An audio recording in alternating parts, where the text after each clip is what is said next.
What's up everybody, Jarrett from Empire of Assets here. Just got back from vacation and today is a big day, possibly the biggest day in my collecting career, I guess you'd call it so far. We did get a package back from PSA, and if you guys saw my, I believe it was titled $5,000 gamble. I will leave a link to that up in the corner, so check that out if you haven't seen that video first. But today I did get my PSA fragile package in the mail. So pretty excited about that. We are getting the Kickstarter Mothman reverse holo back. This was a card that I pulled fresh from a Kickstarter booster box way back in March when they were worth $100 each. Now they're worth $10,000, and this card has exploded in value. The cheapest you can buy a reverse holo is now about $1,500. And then for some context on price, the last reverse holo in a PSA 10 sold for $7,100. The last PSA 9 did $1,400. So obviously what is that? Well over $5,000, like $5,700 price gap there. Absolutely massive price difference. Unfortunately, I'm not going to do like an unboxing with the actual box right here because I do know what the grade is. There was a kind of a unique situation, I guess, that came up. So unfortunately, I'm not going to get to see the grade with you guys for the first time. I'll explain that as soon as I do the reveal. But like I said, $7,100 for the 10, $1,400 for the 9. I got the pop report pulled up here. The current first edition Kickstarter Mothman reverse holo pop 10, or the population of the PSA 10 is 8. And the population of the PSA 9 is 6. So either have a 1 of 6 or a 1 of 8. This is interesting. The reverse holo is 8 for 10s and 6 for 9s because the Kickstarter full holo Mothman is 23 10s and 10 9s. So there's actually almost triple the amount of 10s in the full holographic as there is in the reverse holo. Whether this is because people just haven't been grading the reverse holos, not entirely sure, but I thought that was a really interesting little metric, I guess, in the long run. It will be interesting to see if the reverse holo does outpace it. If you're familiar with Metazoo, and particularly the reverse holo Mothman, that a lot of them do have printer hickeys, which is, if we grab this random card right here, we'll use this Eternal Snowflake. They do have like a little like white and red dot right there from the printer. And it's basically where the ink machine, the printer, if you think like your household printer, where it kind of came up and then it did leave a dot there. So that did ruin the PSA 10 chances of a lot of the reverse holos. So none of them were probably 10. So in the long run, the reverse holo could actually be the more rare card than the full holo, which is interesting. We have nothing to compare this to. There is no first edition reverse holo Charizard. As much as I wish there was, that would be super, super interesting to see, but unfortunately there's not. But without further ado, 3.5 minutes into the video, we will hit you guys with the big unveil. Here it is, clean back. Look it over one more time. Centering, I thought, looked a little off. All the comments pretty much on the video said it looked like a PSA 9, and I agreed, obviously hoping for that 10, but PSA 9 seemed pretty likely, but the grade that it did get was a PSA 10. We did it. We hit the reverse holo Mothman PSA 10 Kickstarter. Incredible card, by far the most valuable card I've ever had in my collection. Like I said, the last one did $7,100 on eBay. The next most valuable card I had was a CGC 8.5 Neo Genesis Lugia first edition that I sold for about $2,000. That was the next most expensive card, so obviously this one blows that out of the water. This is a one of 8 in the world PSA 10 reverse holo Kickstarter Mothmans. Super, super pumped to have this card.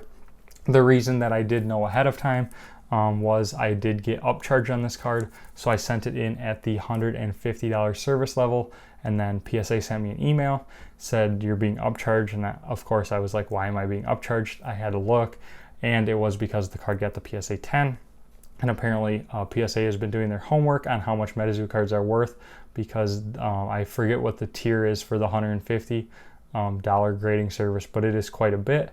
But they knew this card was over it, and they did bump me up to the $300 service level. So I think all in all, with shipping and grading, it was $329 to get this card graded. Plus I had to pay to ship it to them to get graded. So definitely not a cheap process, but obviously the value in a card like this is well worth it, and it's protected now in its home. I'll put up a nice picture on the screen so you guys can really look the card over. I'm not sure. I know, like I said, a lot of people said it was going to get 9s. Obviously that's just because the PSA 10s are super hard to get, but in fact we did hit a perfect PSA 10. I wonder if there is something to the graders having not graded a lot of Metazoo. They're grading a little looser, or I know there's a big rumor out there that PSA is controlling the pop reports on a lot of cards. Is it because they're not controlling the pop reports on Metazoo that they're more likely to give it a 10? I'm not going to speculate, but it is interesting that this one did get a 10, and obviously your odds of hitting a 10, if we look at like the full hollow Mothman, is 23 10s to only 10 9s. So you have like a 66% chance of hitting the 10 instead of anything else. In the reverse hollow, you have a 50% gem mint rate. So pretty good considering, if you're familiar with sports cards, 50% isn't bad. Some cards are quite a bit lower. Some cards are closer to that 75-80%. So all in all, seems pretty good. What am I going to do with the card? I actually don't know myself. Originally, the idea was I was going to grade it. If it hit a 10, I would sell the card and then buy some raw copies and grade those as well. That's probably what I will continue to do. So if you know anybody that is interested in this, or if you yourself are interested, shoot me an email at empireofassets@gmail.com. We can definitely work out a deal if you're interested in the card, or if you know somebody who is. If you know someone who is and you make a deal work and it ends up going through, I would probably be more than happy to throw you $100 or something as like a finder's fee. So keep that in mind as well. Otherwise, I'll probably post it on eBay, and then I'll probably post it on Instagram just to get some feelers out there. And then if it does sell, I will probably be in the market for some Kickstarter Mothmans. But I will keep you guys up to date on that. That's kind of all I had for today's video. Obviously, pretty special video. Super special card. I'm trying not to be too emotionally attached. But it is my first Metazoo. It was my first box I ever opened of the first product of Metazoo ever. So would this be a card that I would regret getting rid of? Maybe. It's hard to say. Would it be the last one I'd ever get in my life? Well, if I bought a couple new ones and they didn't get 10s, yes, it would probably be the last PSA 10 reverse hollow Mothman I would ever have. So I don't know. We'll see. Some mixed feelings there. But you always have mixed feelings, right? If you have any sort of attachment to the cards at all. So it makes it a little bit tough. But if I got a good enough offer, I guess it would be gone. So that is that. Thank you guys for watching. Thanks for staying on the journey with me from getting this graded to now the reveal. Nothing too flashy, not really my style to scream and get all crazy. And we did just get a puppy yesterday, and he was up 3 or 4 times during the night, so probably not the most energetic video from me you'll ever see. But I wanted to put that out there so you guys could see the card. I know a lot of you have been following along, so thank you for all your support. Be sure to subscribe. You'll find out what happens to this bad boy if he gets stuck in a safe somewhere forever, or if it does get moved. But I got lots of content coming, lots of Metazoo stuff happening. The New York Comic Con was this weekend, and apparently they got a little loose-handed on some Nightfall packs because those have been showing up in the market. I'm looking to complete my first edition binder, so that's happening as well. Lots going on. Really interesting to see the Nightfall prices.